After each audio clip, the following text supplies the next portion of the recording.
Giving alms in secret. Geronda.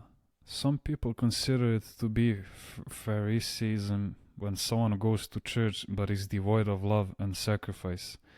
But how do they know this? Are they certain of this? That is how they see it. What did Christ say? Did he say you should judge? Somebody may not give to a gypsy because he intends to help some other sick person who is in great need. The gypsy will receive something from another passerby, but a sick person may not. How then can they jump to conclusions without knowing? Phariseeism is the practice of some people who do their good works in the open so that the other people can praise them. I remember when I was at the Idiorhythmic Monastery in 1957, they provided a certain blessing, a kind of gratuity, depending on the difficulty of each obedience which each monk had undertaken. Because in those days there were shortages of manpower in the monasteries, there were some fathers who had the strength to assume several obediences, for which they received additional blessings but would then give them away. There was a monk who was called Spangos, stingy, because he was tight and was not known to give. When he died, many poor people gathered at his funeral from Hilkiriki, Megali, Panagia, Palaiokori, Neokori, and they were mourning him. These people had oxen to transport their lumber, which then was transported by oxen, unlike today when we use big 3-axle trucks. Now what had that monk done? He had saved all the money provided to him for the obediences he had undertaken, and whenever he found a family who only had one ox or whose ox had died, he would give them the money to buy one. It was a big thing then to be able to buy an ox. They cost about 5,000 drachmas, which was a lot in those days. The other fathers would openly give 5 drachmas to some poor person, 10 to another, even 20 drachmas to still another. But this monk did everything in secret, and no one knew what he was doing. He saved the money and gave it away in large sums to the needy families. Everybody called him stingy because they thought he was tight with his money. Finally, when he died, the poor people who he had helped came to his funeral to mourn him, saying, "He saved us, he saved us." In those days, if someone had an ox, he could transport lumber and provide for his family. The fathers were amazed by their fellow monk who did his charity in secret. That's why I say, how can you possibly know what is going on in the heart and mind of other people? Geronda, what is wrong when someone gives alms but feels empty inside?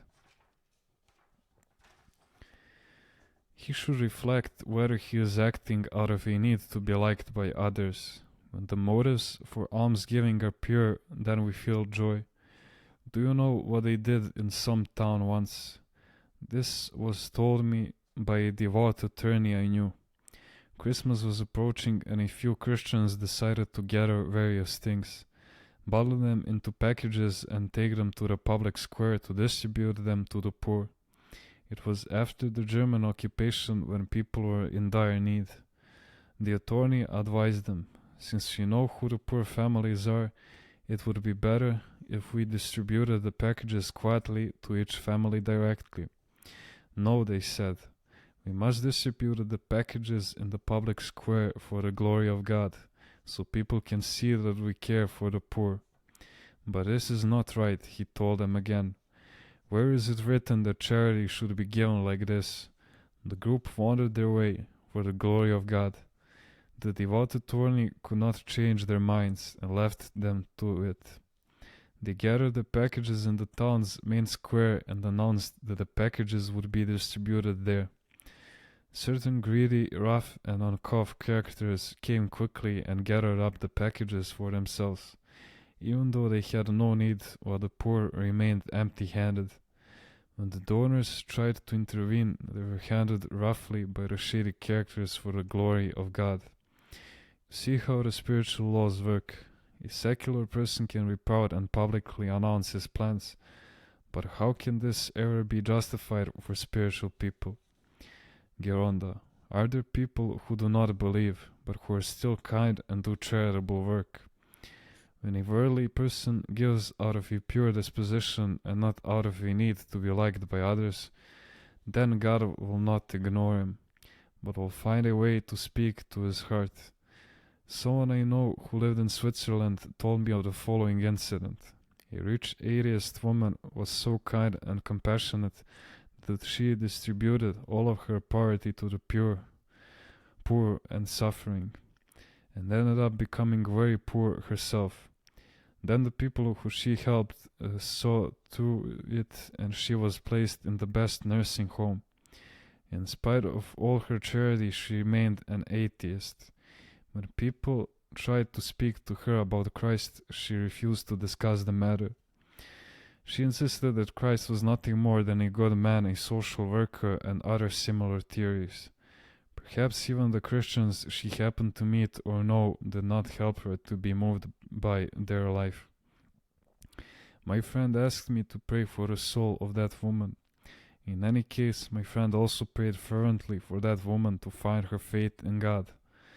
After a considerable time has passed, my friend informed her what had finally happened. One day, when I went to visit her in the nursing home, I found her completely changed. I believe, she cried out joyfully. Some event had occurred in her life that had changed her. Later she asked to be baptized.